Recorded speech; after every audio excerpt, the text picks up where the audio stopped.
We have to be willing to pay the price for peace. The more money, the stronger our defenses, the more effective our deterrence, the greater our security. The price for peace is indeed high and ever growing. All NATO allies now invest at least 2% of GDP in defense or have plans to get there soon. This year alone, our fellow NATO allies will invest over $500 billion on defense. In 2020, our NATO allies invested just over $325 billion, so an increase of $175 billion and a substantial percentage increase over the course of the past 3.5 years. There has been much debate over defense spending and investment and who shares the burden of European defense among NATO allies for many years.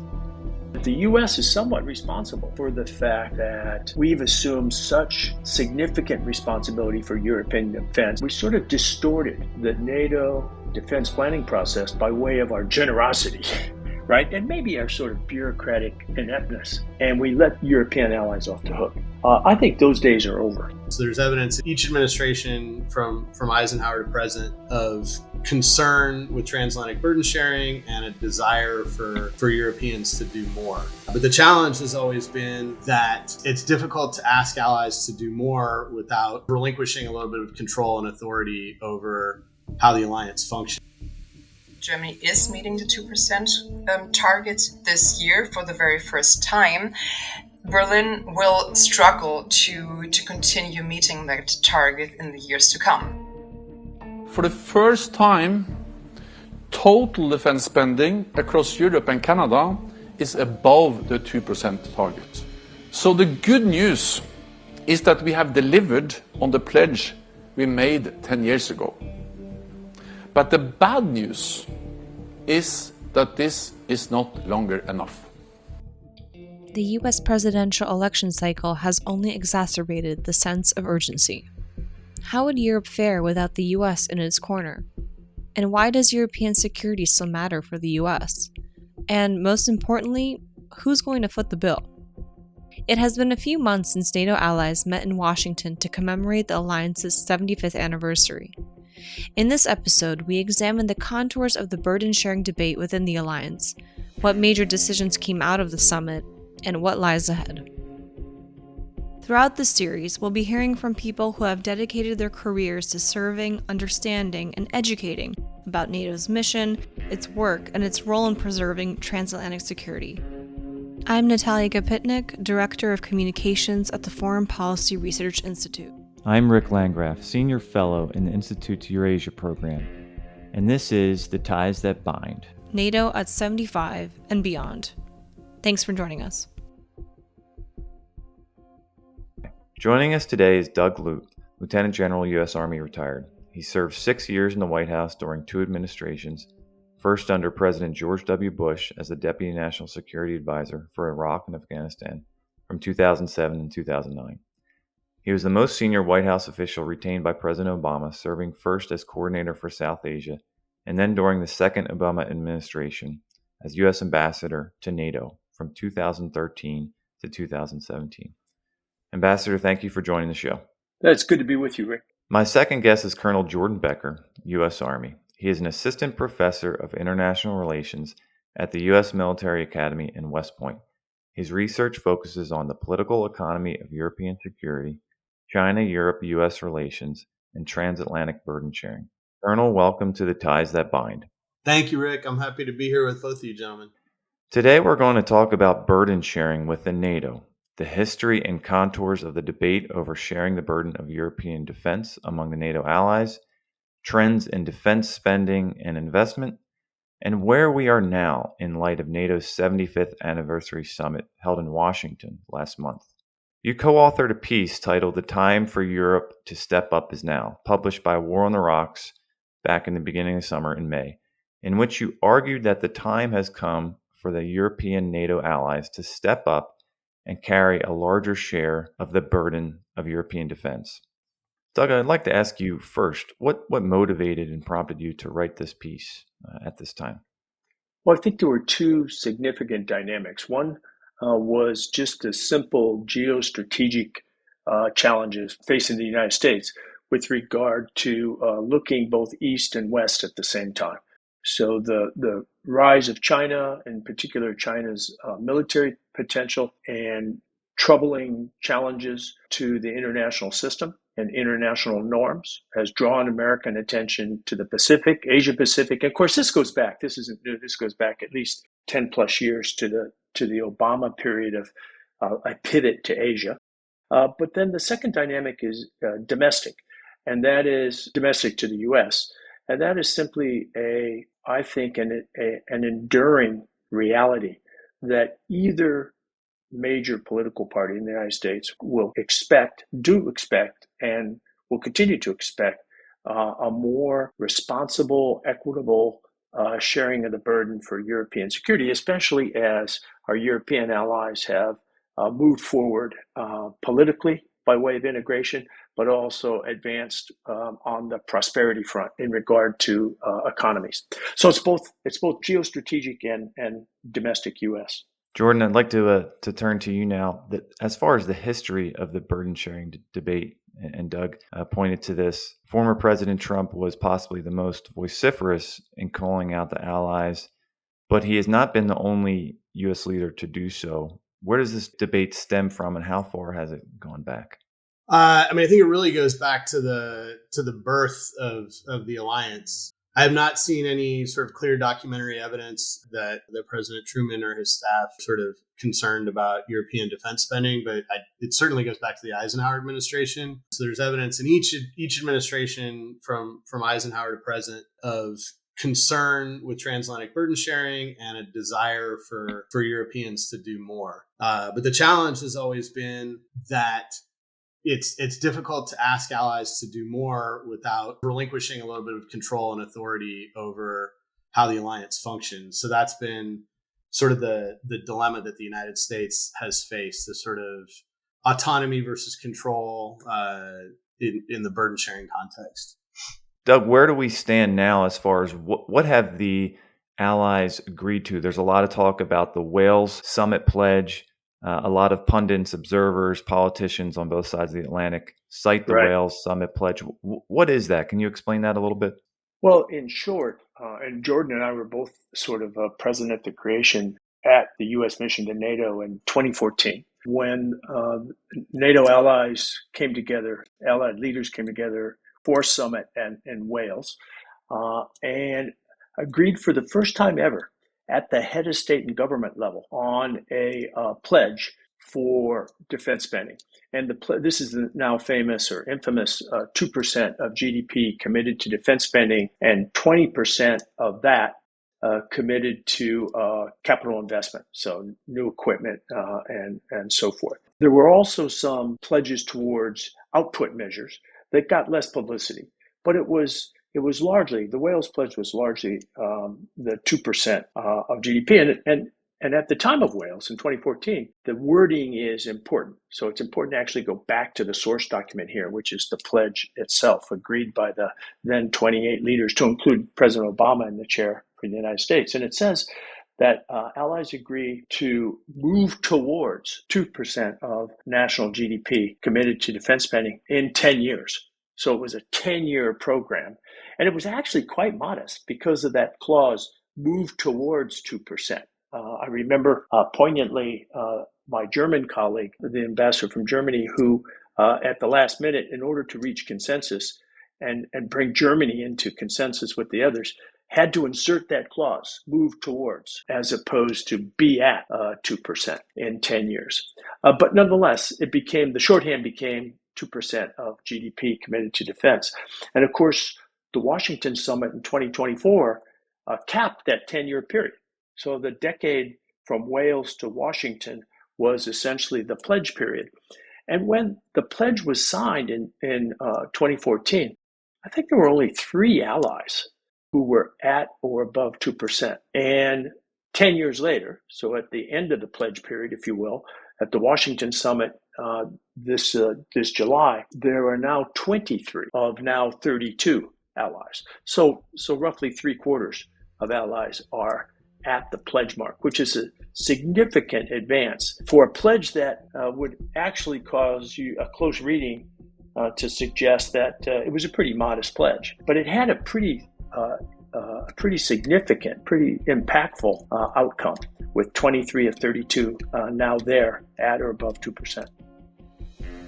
Germany is an interesting case in how Europe can take a more leading role in NATO. It has the largest GDP of the NATO European allies, the largest GDP in the European Union, and is the most populous country in the EU. To learn more about what Germany means to the NATO alliance and, crucially, how Berlin can do more to convince future US administrations to remain committed to European security, I talked with Dr. Aylin Matle of the German Council on Foreign Relations.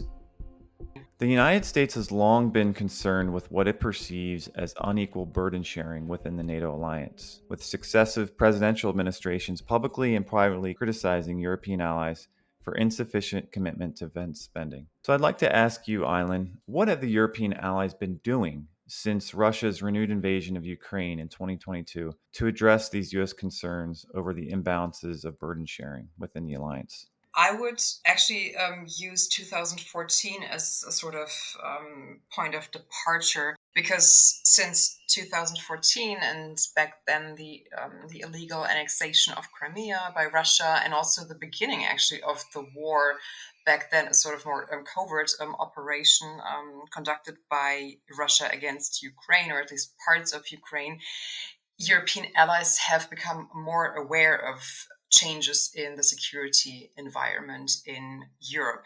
And as a consequence, already back then, they started to address also the issue of a sort of an imbalance of burden sharing within NATO. And that resulted over the past 10 years now in an increase in defense spending. And while it might not be as much as the US and not as fast as the US had wished for and expected, it is, after all, an amount of about 106 billion US dollars between 2014 and 2024, which equals roughly an increase of about 42%.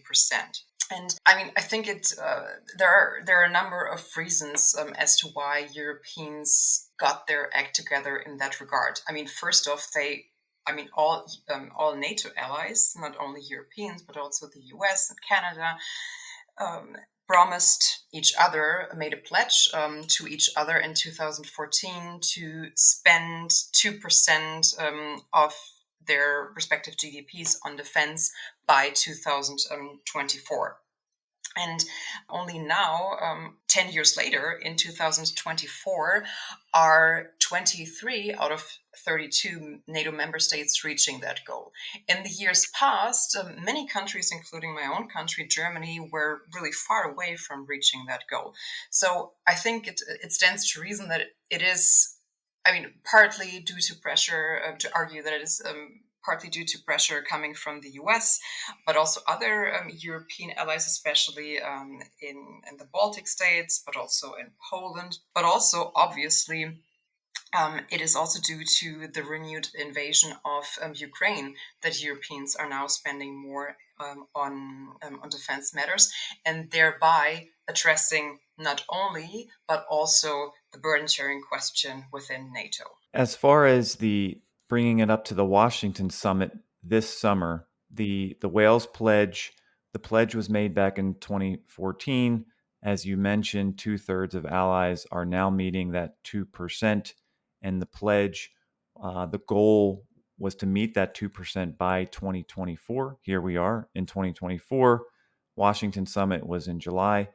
What new agreements did the allies make at the Washington summit as far as investments in defense? Were any new pledges made? No, at least not with regards to the defense pledge. In the wake to the Washington summit, there have been many recommendations floating around, many conversations took place where this particular issue was discussed, and there are a couple of countries, especially along the eastern flank, who advocated to strengthen the language on the defense pledge, to renew the defense pledge, to actually put in writing that all allies should move way beyond the 2% goal. And while the actual declaration, the Washington Summit Declaration, speaks of moving beyond the 2% goal, it doesn't specify what exactly that means. It's sort of, left open to interpretation. And already back in 2023 at the Vilnius Summit, a very similar language was put in the communique back then, recognizing that 2% was sufficient for a pre-2022 era, but was not sufficient to meet the upended security environment, the dramatically changed security environment since February 2022. But those who stood up in favor of, for example, putting into the Washington Declaration 3% or 2.5% or even to a 3.5%, obviously failed when it came to negotiating the pledge. And I think you can point to a number of countries who were opposed to specifying what moving beyond 2% should translate into. First and foremost, I would argue Germany. Pointed out earlier that Germany is meeting the 2% target this year for the very first time. Berlin will struggle to continue meeting that target in the years to come. And I think most politicians, most decision makers across the board are keenly aware of that fact, that problem, I would say, and thus were and are reluctant to be nailed down to a certain to a specific goal that moves beyond the 2%. And why is meeting the 2% goal so important for a country like Germany with its role in NATO and historic role within the European security architecture? I think it depends on, I would argue, on who you ask, and also the context that you answer that question in. In 2024, it was of paramount importance to Germany, for German leaders, for German decision makers, to be able to point to the fact that Berlin is living up to its promises, finally.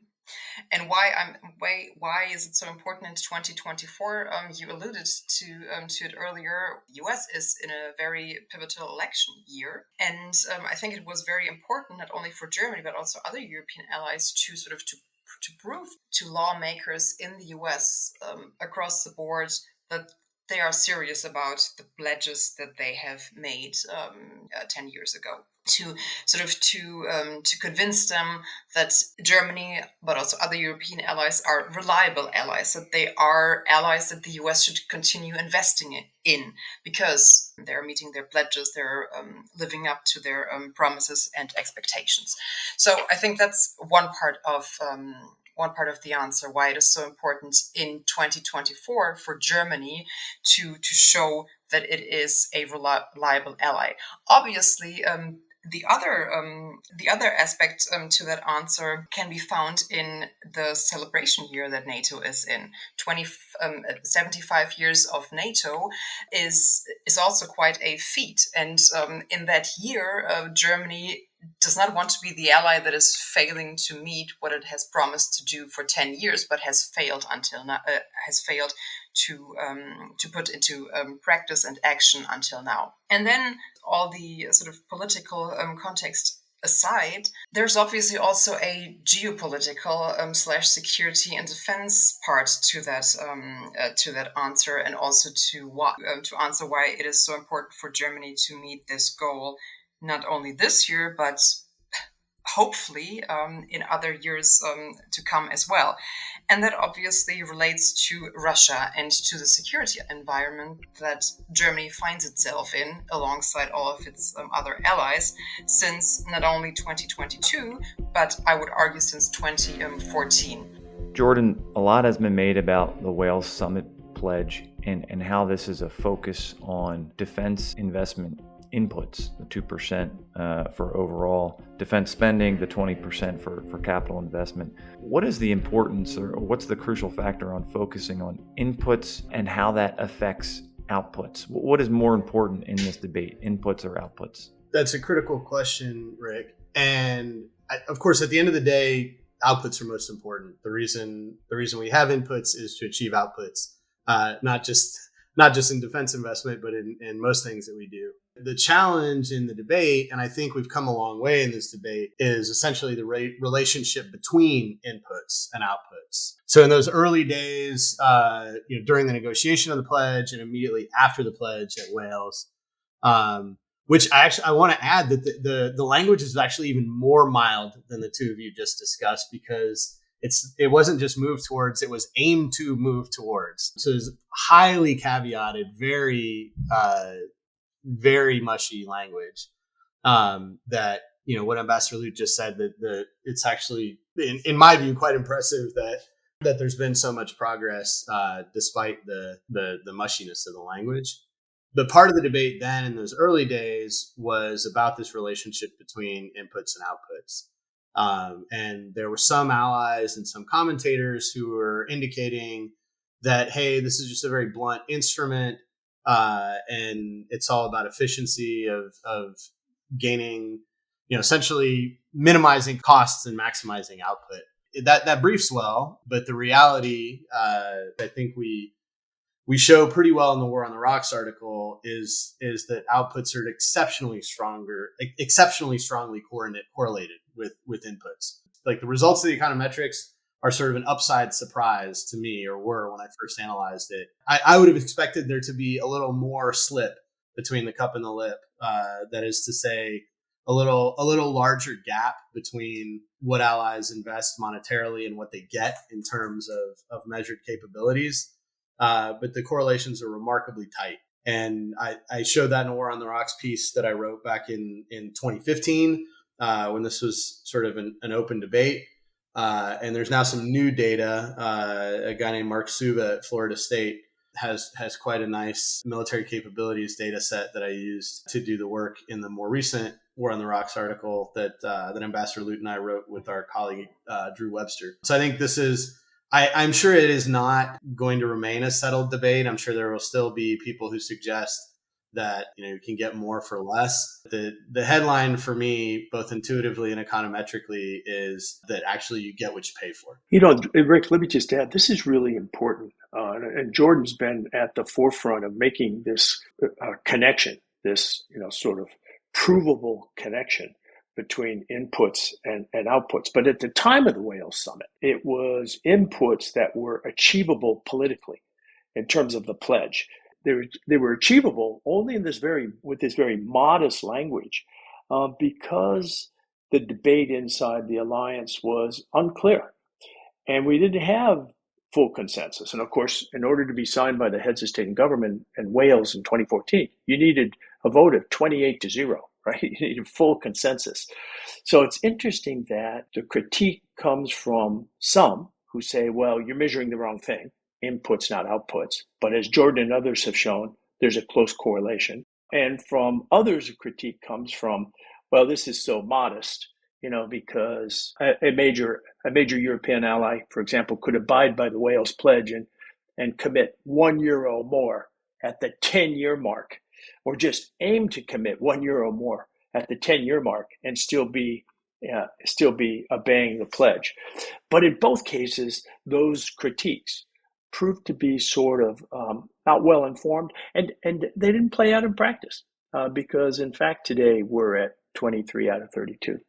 Jordan, I want to press you on this just a little bit, because as an outside observer, it seems like it's measuring inputs is relatively straightforward. But as far as measuring outputs, is this simply counting tanks, counting missiles, or is it something more? How do you get at the effectiveness of outputs and capabilities when it comes to defense? Yeah, also an absolutely critical question, Rick. And there's a reasonably lively conversation among economists insofar as conversations among economists can be lively about sort of the relationship between inputs and outputs. And this goes across, this is not only a defense economics question, it's sort of generally a public economics question.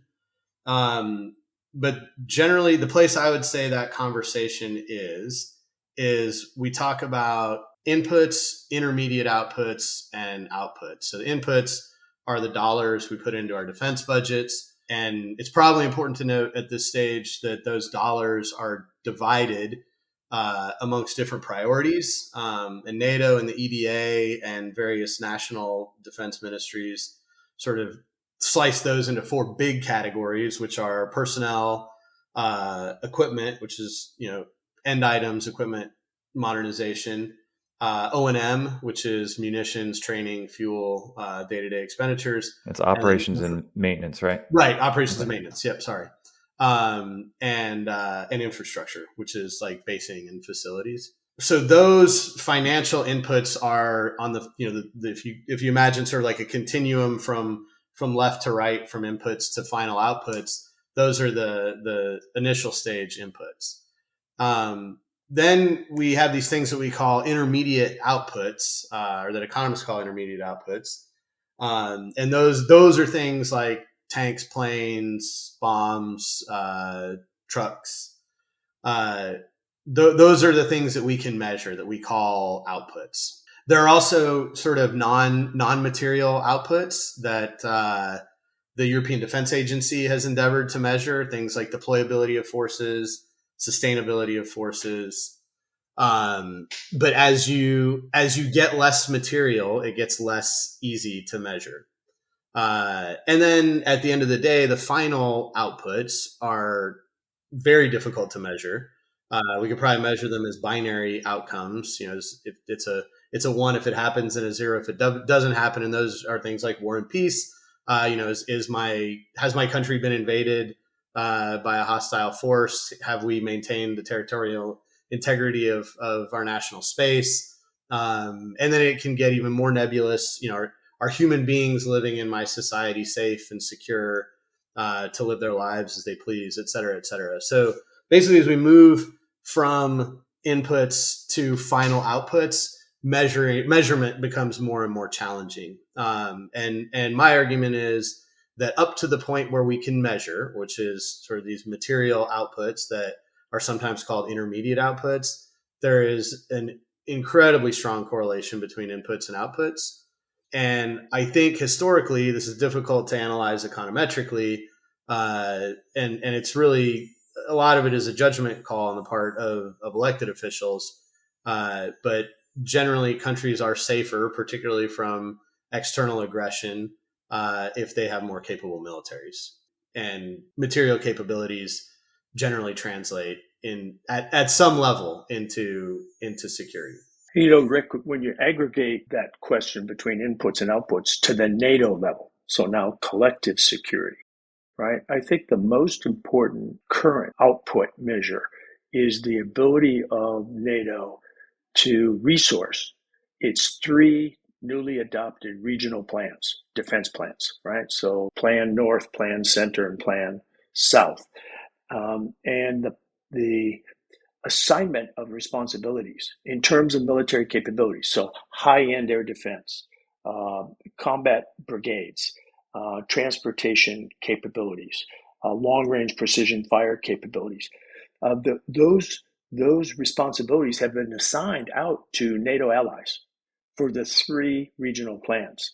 And I thought what was missing at the NATO summit in Washington was a touch of transparency into how we're doing at about the 2-year mark in meeting those assigned responsibilities. The things that I really took note of in the Washington summit is that there's a much more explicit and clear connection between threat assessments, operations and exercises, operational planning, and then defense planning and resource allocation. So those regional plans to which Ambassador Lute was referring, those will certainly figure into defense planning at the classified level and will sort of affect capability targets. And that struck me as a very positive development in terms of the language of the Washington summit. And regarding long-term assistance to Ukraine, and this is getting at burden sharing from a different angle, what did allies agree to, if anything, at the Washington summit as far as formalizing support to Ukraine? Well, one thing that allies could not agree on was to invite Ukraine to NATO. Although that was quite obviously, I would say, in the run-up to the summit. Where does Germany stand on that right now, from your perspective? Well, Germany is one of the opposing factors, one of the opposing allies.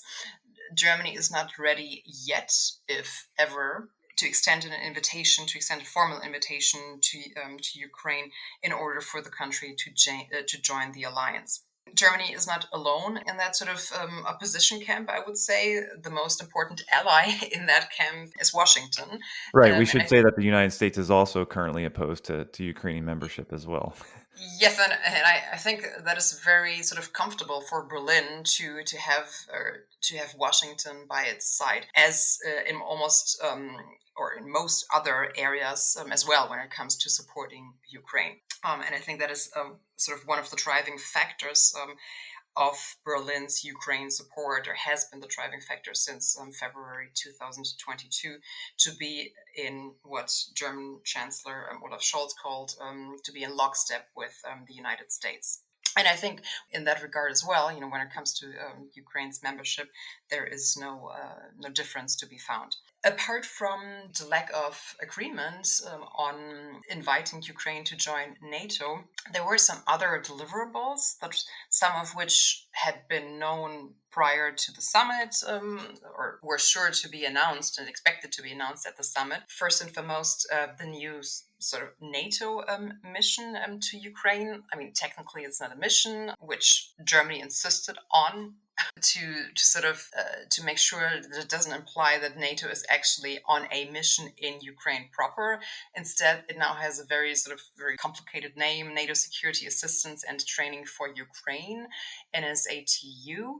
And essentially, that body does what the Ramstein format has done until now, coordinating weapons deliveries, arms deliveries to Ukraine, and also coordinating training activities for Ukraine's armed forces.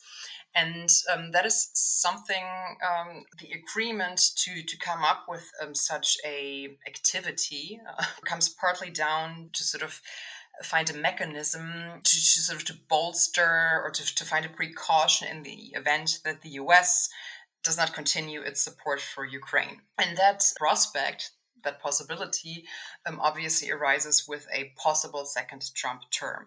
And I think that was one of the precautions that especially European allies wanted to make prior to the election in November this year, to bring the coordination of arms deliveries under the NATO umbrella. And that is something that was presented at the summit, but also agreed upon.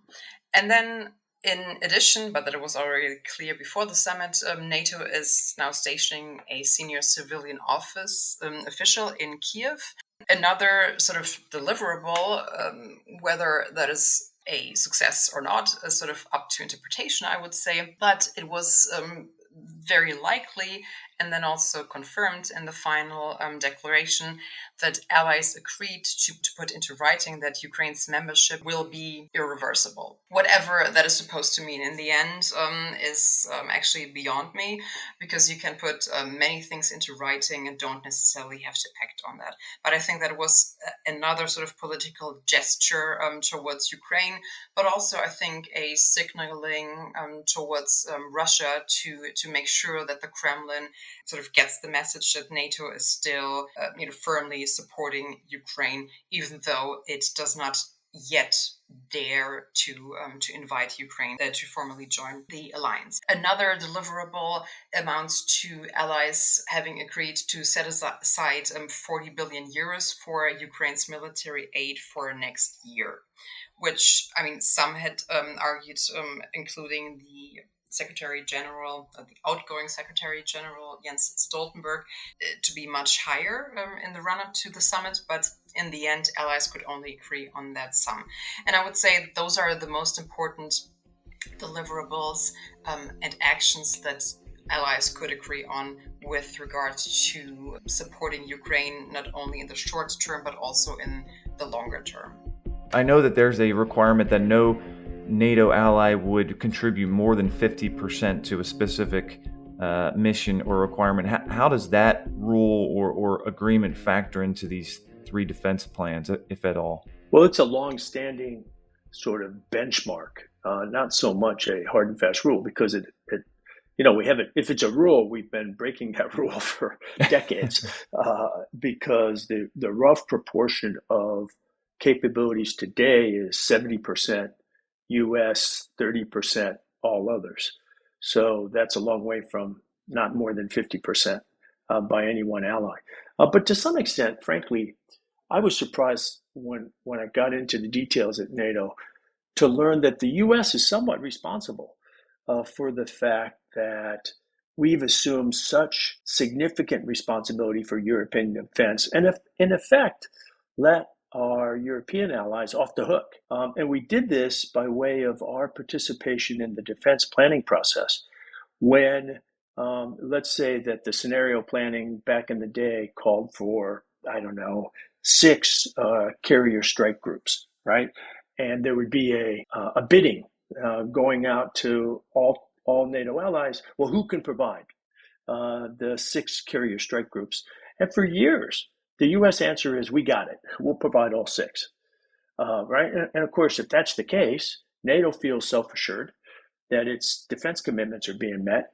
And the U.S. really hasn't made any hard choices with regard to committing to Europe versus committing to the Asia Pacific. So we sort of distorted the NATO defense planning process by way of our generosity, right? And maybe our sort of bureaucratic ineptness. And we let European allies off the hook. I think those days are over. And we made much more explicit recently that the U.S. is going to make some hard choices with regard to these, especially these high-end enabling capabilities, when it comes to what we are ready to pledge to NATO and what we're ready to keep essentially to ourselves for Asian Pacific contingencies. And here we are in early September, the U.S. presidential elections taking place in less than 60 days. I want to ask you, how would the relationship between Germany and the United States change if Donald Trump is reelected? And what does this mean for NATO?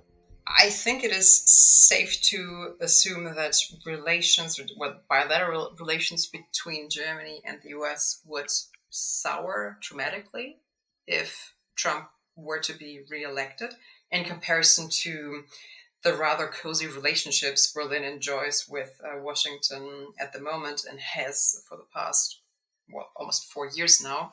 And I think relations would also be much better were the next president to be Kamala Harris. I think we will certainly, or well, maybe not certainly, but it is, I think, safe to assume that a Trump-led U.S. administration will criticize Germany for not doing enough for European security, not contributing enough to NATO's burden sharing equation. I mean, on the sort of, which I think in some respects, even a Trump administration would be right about, because there is still a lot of room for improvement when it comes to Germany's defense policies, when it comes to Germany's readiness to be combat ready. However, fortunately, at least this year and most likely also 2025, possibly in 2026,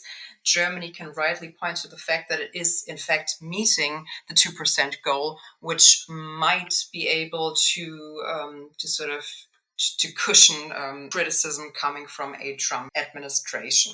What a second Trump administration would mean for NATO, that also, is a bit of a sort of open questions. Again, there are people that are sort of forming his foreign security and defense policy thinking, who also very clearly articulated ideas about what to do with NATO. One concept is a so-called dormant NATO idea, which essentially would mean that the US is only providing the nuclear deterrent for NATO, and all the rest, the conventional forces, are supposed to be provided by European allies. But I still think that we, and by we I mean European allies, including Germany, should brace for that option. And as it currently stands, Europe is not prepared for that. Jordan, I wanted to ask you, going back to your work in this article a bit, about what motivates, what encourages allies to meet pledges like the Wales Pledge. Is it harsh language associated with President Trump and others, naming and shaming allies? Is it specific threat perceptions of individual allied countries? Or is it hard-won agreements like the one at Wales, agreement at the Vilnius summit? What are the role of these different sort of variables in getting countries to reach the 2% and beyond? The evidence that I have looked at indicates that harsh language by itself is useless and potentially worse than useless. There's no evidence that just sort of harsh language by itself has any effect on allied behavior. And there's some evidence that there is potentially even a long-term negative effect where allies maybe shift resources out of long-term investments and into short-term investments as a sort of palliative for angry American interlocutors. The caveat to that is that does not necessarily mean that all naming and shaming are ineffective, because the agreements like the Wales Pledge and like the Vilnius Pledge have an undercurrent of naming and shaming beneath them, but it's consensus-driven naming and shaming. There is some evidence that external threat drives defense expenditures, but there's also evidence that's kind of an attenuated relationship. And I think the easiest way to explain that for a radio format is the example of the two Nordic states who have joined NATO in the last 2 years, Finland and Sweden. If material threat, bad behavior by Russia and proximity to Russia were all that was driving changes in behavior, we would have expected to see much more, particularly from Finland, but also from Sweden. And we didn't until much more recent years. So I think that's the best way to illustrate the sort of ambiguous effect of threat. The headline there is, I would say, that sort of hard-won consensus is generally more reliable than threats from either allies or adversaries. Well, let me just push back a little on Jordan. Look, I'd also note that in 2022, the threat perception was so strong that Sweden and Finland actually reversed several centuries worth of national tradition and joined the alliance. And so it's pretty clear at that point in 2022, with the obvious large-scale conventional invasion of Ukraine by Russia, that threat perception did make a significant difference. I'd also just anecdotally, sometimes in public fora, I'm asked, look, you were the ambassador to NATO in 2014 when the Wales Pledge was signed. Obama's in the chair. Obama's replaced by Trump. They had two very different styles in terms of holding allies accountable for defense spending. Who was more effective?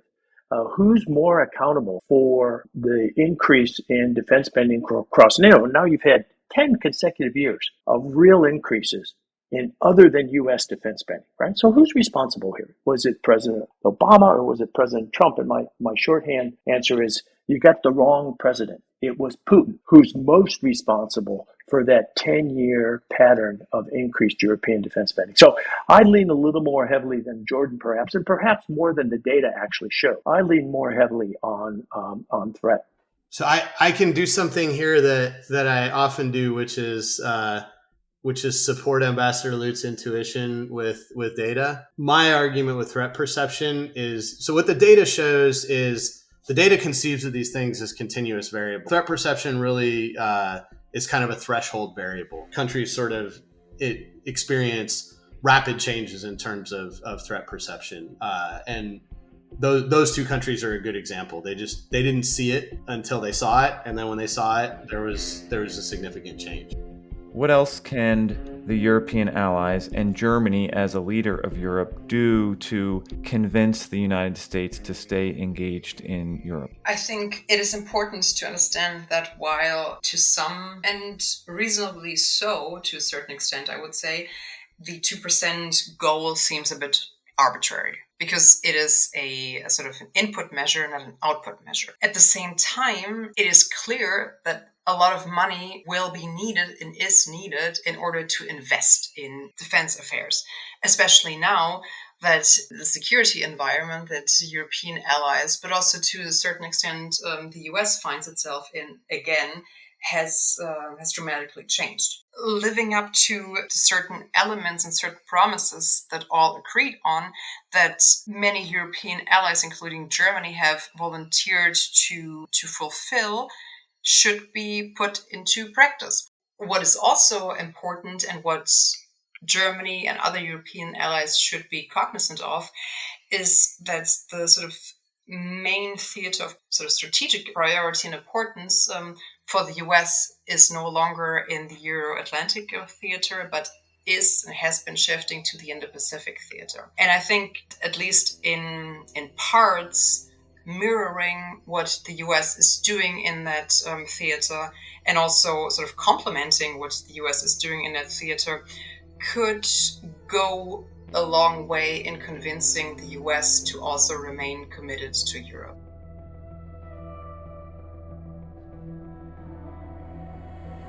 This has been The Ties That Bind, NATO at 75 and Beyond.